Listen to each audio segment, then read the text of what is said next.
Donc l'hybride, je l'utilise, donc je l'ai utilisé la première fois la période de repro de cette année là, donc en début d'année 2020.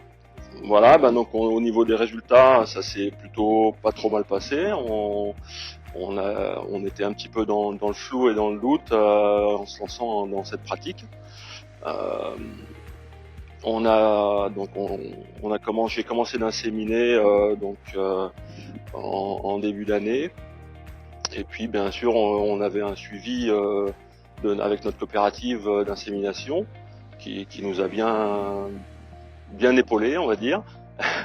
Et donc on a fait un suivi d'échographie derrière pour connaître un petit peu les résultats, si c'était plutôt positif ou voilà, ou s'il fallait continuer l'IA classique. Et puis on a eu en résultat, on a eu 70% de vaches génisses pleines en première IA. Je suis assez confiant pour la saison qui va arriver, on va dire, la prochaine saison de repro. Voilà, bien sûr, il faudra se réadapter à l'appareil parce qu'on l'utilise quand même que 3 mois par an. Et voilà, mais je pense que maintenant qu'on acquiert un petit peu d'expérience entre guillemets, je serai plus serein pour la période à venir que l'année dernière, quoi.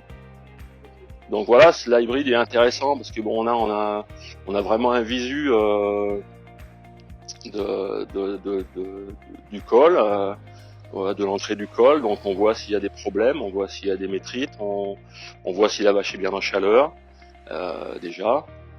On a tout sur le téléphone et puis les notifications se font directement avec le smartphone et on n'a rien à faire de plus à la maison, quoi. Moi je déclare tout de suite, voilà, enfin une fois tous les soirs, enfin une fois par jour, je déclare mes IA et puis ça va sur le serveur et donc je suis relié moi avec le logiciel Boviclick pour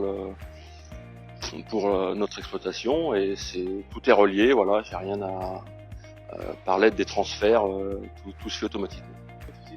C'est pour essayer de maîtriser tout de A à Z, voilà, et puis de aussi concilier notre organisation de travail.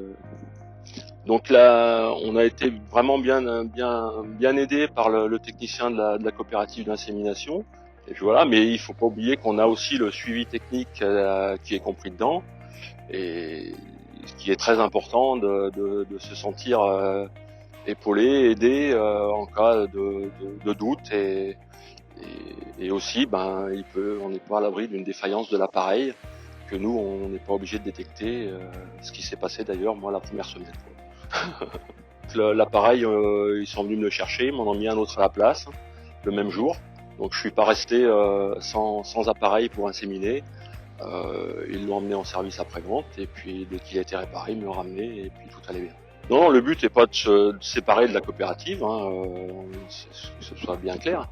Voilà, le but c'est que l'insémination évolue, les exploitations évoluent et pour des questions d'organisation de travail, on a décidé d'inséminer nous-mêmes pour être plus souple dans notre organisation de travail justement. Voilà, moi le message que je peux lancer c'est que il faut pas avoir peur, il faut essayer. Après si ça marche pas, mais on aura au moins l'honneur d'avoir essayé. Et puis si on peut améliorer nos résultats techniques et économiques par cet outil, moi je suis partant et puis voilà, quoi.